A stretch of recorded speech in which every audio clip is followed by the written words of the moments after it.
Olá, turma, tudo bem? Bora lá para nossa leitura de hoje. Hoje é um dia um pouquinho mais atípico, né? Tô fazendo meu devocional um pouco mais tarde do que o de costume. Quem tá acostumado a fazer o seu devocional acompanhando aqui minha leitura, acabou dando um pouquinho de problema, porque a gente teve uma chuva muito forte ontem e que acabou com energia, com internet, com tudo, né? Aqui na região onde eu moro. Por isso a gente não conseguiu gravar. Só voltou agora hoje, né, já no sábado, dia 4 de novembro, já no final da tarde aqui. Então eu vou gravar e quem não acompanhou ainda pode acompanhar, tá bom? Mas vamos seguir em nome de Jesus, parar nunca, jamais. Vamos orar, entregar esse momento pro Senhor e a gente já vai começar a leitura de hoje, tá bom? Pai, nós queremos te agradecer, Jesus, pelos livramentos, pela vida que o Senhor tem nos dado hoje, por tudo aquilo que o Senhor já tem feito na minha vida, na vida dos meus irmãos. Obrigada, Jesus, por esse final de semana que o Senhor está nos dando, de graça, paz, tranquilidade, descanso, família. Muito obrigada, Jesus, pelo privilégio que nós temos tido de ter tempo com o Senhor de qualidade, de estar com a Tua Palavra, tendo essa oportunidade quando muitos têm o desejo de poder ler, ter a sua fé de forma tranquila e livre e não podem. Mas nós queremos te louvar, Senhor, e te pedir que haja graça, Senhor, cada dia mais sobre nós, para que nós possamos perseverar nesse propósito, em nome de Jesus. Amém, queridos? Vamos lá então? Semana 45, dia 6, né? Hoje sábado, dia 4 de novembro. E a gente então vai ler Marcos capítulo 11 e depois João capítulo 12, tá? Então Marcos 11 e João 12. Marcos 11 começa assim então. Quando eles estavam se aproximando de Betfagé e Betânia, na redondeza de Jerusalém, perto do Monte das Oliveiras, Jesus mandou na frente 2 dos seus discípulos. Vão até aquela vila ali, disse-lhe ele, e logo que entrarem vocês verão um jumentinho amarrado, que nunca foi montado. Desamarrem-no e tragam-no aqui. E se alguém lhe perguntar o que estão fazendo, diga apenas, o nosso mestre precisa dele, e o devolverá daqui a pouco. Os 2 homens saíram e encontraram o jumentinho na rua, amarrado ao lado de fora de uma casa.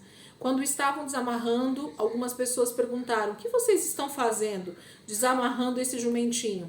Então eles falaram que Jesus lhe tinha dito, e dessa forma os homens concordaram.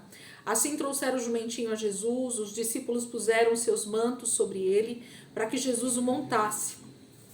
Nisso, muitos da multidão espalharam seus mantos ao longo da estrada na frente dele, enquanto outros espalhavam ramos que haviam apanhado nos campos.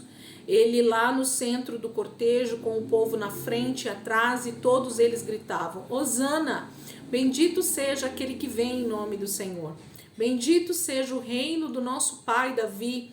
Hosana a Deus nas alturas. Quando Jesus entrou em Jerusalém, foi para o templo, onde observou tudo e mais tarde dirigiu-se para Betânia com os 12 discípulos.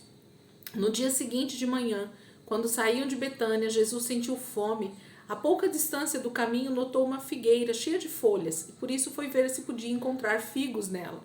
Mas ele nada encontrou, só havia folhas, porque ainda era muito cedo para o tempo dos frutos. Então Jesus disse à árvore, você nunca mais dará frutos. E os discípulos ouviram-no dizer isso. Quando chegaram de volta a Jerusalém, Jesus foi para o templo e começou a expulsar os negociantes e seus fregueses, derrubando as mesas dos cambistas e as barracas dos vendedores de pombas, impedindo que alguém carregasse mercadorias pelo templo. E diziam-lhes, está escrito, a minha casa será chamada casa de oração para todos os povos, mas vocês a transformaram num esconderijo de ladrões. Quando os sacerdotes principais e os mestres da lei souberam do que tinha feito, começaram a planejar o melhor meio de matá-lo. Porém, eles tinham medo porque o povo estava maravilhado com o ensino de Jesus. À tarde, saíram da cidade. Na manhã seguinte, quando os discípulos passaram pela figueira que Jesus havia amaldiçoado, viram que ela estava seca desde as raízes. Então Pedro lembrou-se do que Jesus havia dito à árvore no dia anterior e exclamou, olha, mestre, a figueira que o Senhor amaldiçoou secou. Em resposta, Jesus disse aos discípulos, tenham fé em Deus. Verdadeiramente, eu afirmo a vocês que se alguém disser a este monte, levante-se e jogue-se no mar, e não duvidar no seu coração, mas crer que acontecerá o que disser, assim será feito. Ouçam-me tudo o que vocês pedirem em oração. Se crerem, vocês receberão. Mas quando estiverem orando, primeiro perdoem aqueles por quem foram ofendidos, para que o seu Pai, que está nos céus, também perdoe os seus pecados. Mas se não perdoarem os outros, o seu Pai, que está nos céus, também não perdoará os seus pecados. Eles voltaram novamente a Jerusalém, e quando Jesus estava andando pelo templo, os sacerdotes principais, os mestres da lei e os outros líderes religiosos judaicos vieram a ele perguntando: com que autoridade você faz dessas coisas? Quem lhe deu autoridade para isso? Jesus respondeu: eu lhes direi se vocês responderem a uma pergunta. Respondam-me e eu lhe direi com que autoridade estou fazendo essas coisas. O batismo de João era do céu ou dos homens? Respondam-me. E eles conversaram entre si. Se respondermos que foi dos céus, logo ele perguntará: muito bem, por que vocês não creram nele? Mas se dissermos que foi dos homens, logo o povo fará um tumulto, porque todos acreditavam que João era profeta. Por isso eles disseram: não podemos responder, não sabemos. A isso Jesus respondeu: então eu tampouco responderei com que autoridade estou fazendo estas coisas. Capítulo 11 fala de passagens que a gente já leu em outros textos, né, essa semana, e fala então desse momento da chegada de Jesus em Jerusalém, que é praticamente a sua última semana, né? Eles falam da entrada triunfal, fala da própria perseguição, né, dos principais sacerdotes, porque eles temiam realmente essa mudança que Jesus estava fazendo no mundo judaico, né, ali em Jerusalém. Fala da figueira, que Jesus vai buscar figo, fruto nela e não há. Então Jesus amaldiçoa e seus discípulos ficam impressionados com isso, mas Jesus diz que há uma autoridade que está sendo dada do próprio Pai aos filhos, e que essa é a autoridade que nós devemos usar para tudo aquilo que a gente fala, para tudo aquilo que a gente profetiza, para tudo aquilo que a gente ora, né? Se tudo que a gente fala, a gente realmente crê, é o que Deus vai fazer, porque a nossa palavra tem muito poder, né? Literalmente, quando nós cremos em algo e profetizamos isso, falamos isso ou oramos, o Senhor tem a tendência de nos responder com aquilo que nós pedimos. E o texto termina com os fariseus interrogando Jesus a respeito da sua autoridade. E Jesus não responde, porque eles realmente só querem uma resposta para prender Jesus, né? Eles querem que Jesus fique dizendo que ele é filho de Deus, que ele é o rei dos judeus, que ele é Jesus, o Messias, né? Para que eles possam usar isso contra ele. Então eles mesmos dizem, Jesus diz para eles responderem a pergunta para ele, e eles não respondem. Então Jesus fala: eu também não me dou o direito, então eu me dou o direito de também não responder o que vocês estão me perguntando. E justo, né? Porque eles querem interrogar Jesus, mas quando Jesus também pergunta algo para eles, eles se restringem a não responder, né? E é um direito que o ser humano tem de dizer só aquilo que quer, né? Então Jesus usa de sabedoria para também com os fariseus, com os mestres da lei ali, porque eles estão querendo arrumar confusão mesmo. João capítulo 12 agora, gente. Vamos lá para o livro de João, capítulo 12. Diz assim: 6 dias antes de começar a Páscoa, Jesus chegou a Betânia, onde vivia Lázaro, a quem ele havia ressuscitado dos mortos. Prepararam um banquete em homenagem a Jesus. Marta servia e Lázaro sentou-se à mesa com ele. Então Maria tomou um frasco de perfume caro, feito de essência de nardo, e derramou-o sobre os pés de Jesus, enxugando-os com os cabelos dela. A casa encheu-se com a fragrância do perfume. Mas Judas Iscariotes, um dos seus discípulos, aquele que haveria de trair Jesus, disse: esse perfume vale 300 denários, deveria ser vendido e o dinheiro dado aos pobres. Judas não se importava com os pobres, mas tomava conta da caixa dos discípulos e era ladrão. E Jesus respondeu: deixem Maria em paz, ela fez isto como preparação para o meu sepultamento. Vocês sempre terão os pobres com vocês, porém eu não estarei com vocês por muito tempo mais. Quando o povo de Jerusalém soube da chegada dele, correu para ver Jesus e Lázaro, a quem havia ressuscitado dos mortos. Por isso os sacerdotes principais resolveram matar também a Lázaro, pois por causa dele muitos dos judeus haviam mudado de ideia e criam em Jesus. No dia seguinte, correu pela cidade a notícia de que Jesus estava a caminho de Jerusalém. Então uma enorme multidão que viera para a Páscoa tomou folhas de palmeiras e saíram ao encontro de Jesus gritando: Hosana! Bendito é aquele que vem em nome do Senhor. Bendito é o Rei de Israel. Jesus vinha montado no jumentinho para cumprir o que estava escrito. Não tenha medo, ó cidade de Sião, aí vem o seu rei, montado num jumentinho. Seus discípulos, na ocasião, não perceberam que aquilo era o cumprimento de uma profecia. Mas depois que Jesus voltou para a sua glória no céu, eles se lembraram de quantas coisas estavam escritas a respeito dele e se realizaram diante dos seus olhos. E aqueles da multidão que tinham visto Jesus ressuscitar a Lázaro continuavam a espalhar o fato. Esta era a principal razão porque tantos saíram para encontrar Jesus, pois tinham ouvido falar desse poderoso milagre. Então os fariseus disseram uns aos outros: Estão vendo que nada conseguimos? Vejam, todo mundo vai atrás dele. Alguns gregos que tinham vindo a Jerusalém para adorar a Deus durante a festa da Páscoa se aproximaram de Filipe, que era de Betsaida, da Galileia, e disseram: Senhor, nós queremos ver a Jesus. E Filipe falou com André a respeito disso, e os dois foram juntos falar com Jesus. Jesus respondeu: Chegou a hora de o Filho do Homem ser glorificado. Eu afirmo a vocês que se um grão de trigo não cair na terra e não morrer, ficará ele uma semente isolada. Porém, se morrer, produzirá muitos novos grãos de trigo. Aquele que amar a sua vida a perderá, mas aquele que desprezar sua vida neste mundo ganhará para sempre a vida eterna. Se alguém quer me servir, que venha e me siga, pois os meus servos devem estar onde eu estou. Se me servir, o Pai o honrará.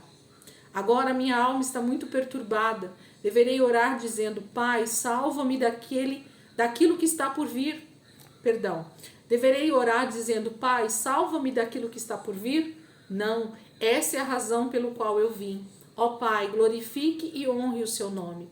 Então uma voz falou do céu dizendo: Eu já o glorifiquei e o farei outra vez.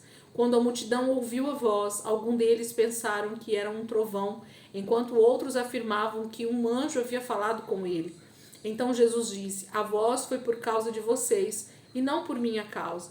A hora do julgamento do mundo chegou e a hora em que o príncipe deste mundo será expulso. E quando eu for levantado, atrairei todo mundo a mim. Ele disse isso para dar a entender como ia morrer. A multidão falou: A lei nos ensina que o Cristo vai viver para sempre. Como é que o Senhor pode dizer: O Filho do Homem precisa ser levantado? Quem é esse Filho do Homem? E Jesus respondeu: Minha luz brilhará para vocês só mais um pouco. Andem nela enquanto podem, antes que a escuridão os surpreenda. Porque quem anda nas trevas não consegue achar o caminho. Creiam na luz enquanto é tempo, assim vocês se tornarão filhos da luz. Depois de dizer essas coisas, Jesus foi embora e ocultou-se deles. Mas apesar de todos os milagres que Jesus havia feito, não creram nele. Foi justamente isso que o profeta Isaías havia predito: Senhor, quem creu em nossa mensagem? A quem foi revelado o braço do Senhor?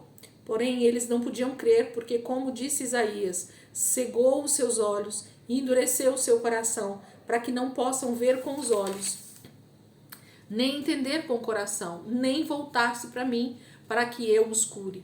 Isaías se referiu a Jesus quando fez essa predição, porque teve uma visão da glória dele e profetizou acerca dele. Contudo, mesmo entre os líderes judaicos, muitos creram nele, mas não declaravam isso a ninguém porque tinham medo de serem expulsos da sinagoga pelos fariseus, pois eles preferiram a aprovação dos homens à aprovação de Deus. Jesus disse às multidões em alta voz: Quem crê em mim, não crê somente em mim, mas naquele que me enviou. Pois quem vê a mim, vê aquele que me enviou. Eu vim como uma luz para brilhar neste mundo, para que todo aquele que crê em mim não permaneça na escuridão. Se alguém me ouvir e não me obedecer, não sou eu o juiz dele, pois eu vim salvar e não julgar o mundo. Mas todo aquele que me rejeita e despreza a minha mensagem será julgado no dia do juízo, pelas verdades que eu tenho falado, porque estas não são minhas próprias ideias. Pelo contrário, o Pai que me enviou me disse o que eu deveria falar a vocês, e eu sei que os ensinos dele conduzem à vida eterna. Por isso, tudo o que eu digo é exatamente o que o Pai me mandou dizer. João sempre tem essa maneira, né, de falar a respeito da vida de Jesus de modo muito profético, muito profundo, muito messiânico, né? João tem uma maneira toda particular de falar sobre os acontecimentos de Jesus, sobre a vida de Jesus, sobre o ministério, sobre as suas palavras, sobre a maneira como Jesus ensinava, né? João tem sempre um olhar um pouco mais apurado a respeito da divindade de Jesus, dele ser realmente o Filho de Deus. O contato que João teve com Cristo durante o seu discipulado, durante a vida de Jesus nessa terra, trouxe a João uma intimidade, um relacionamento, um entendimento que poucos naquela época tiveram a respeito de Cristo, a respeito de Jesus, né? Por isso que ele é tão profundo. Para mim, um dos evangelhos mais difíceis no sentido de profundidade, de revelação é João. Mas ao mesmo tempo que tem essa dificuldade, quanto mais a gente medita, quanto mais a gente cava, mais a gente vai compreendendo o que João está dizendo para nós, o que Cristo estava dizendo com os seus ensinos, com a sua maneira de falar, né? A gente vai então apurando tudo isso e a gente vai conseguindo compreender um pouquinho mais os textos. Amém? Gente, então a leitura de sábado colocado em dia aqui, né? Dia 4 de novembro. E amanhã, se Deus quiser, a gente vai estar aqui de volta já fazendo a nossa leitura de domingo em nome de Jesus. Amém? Deus abençoe. Ótimo final de semana para todo mundo aí. Se Deus quiser, amanhã a gente está aqui de volta.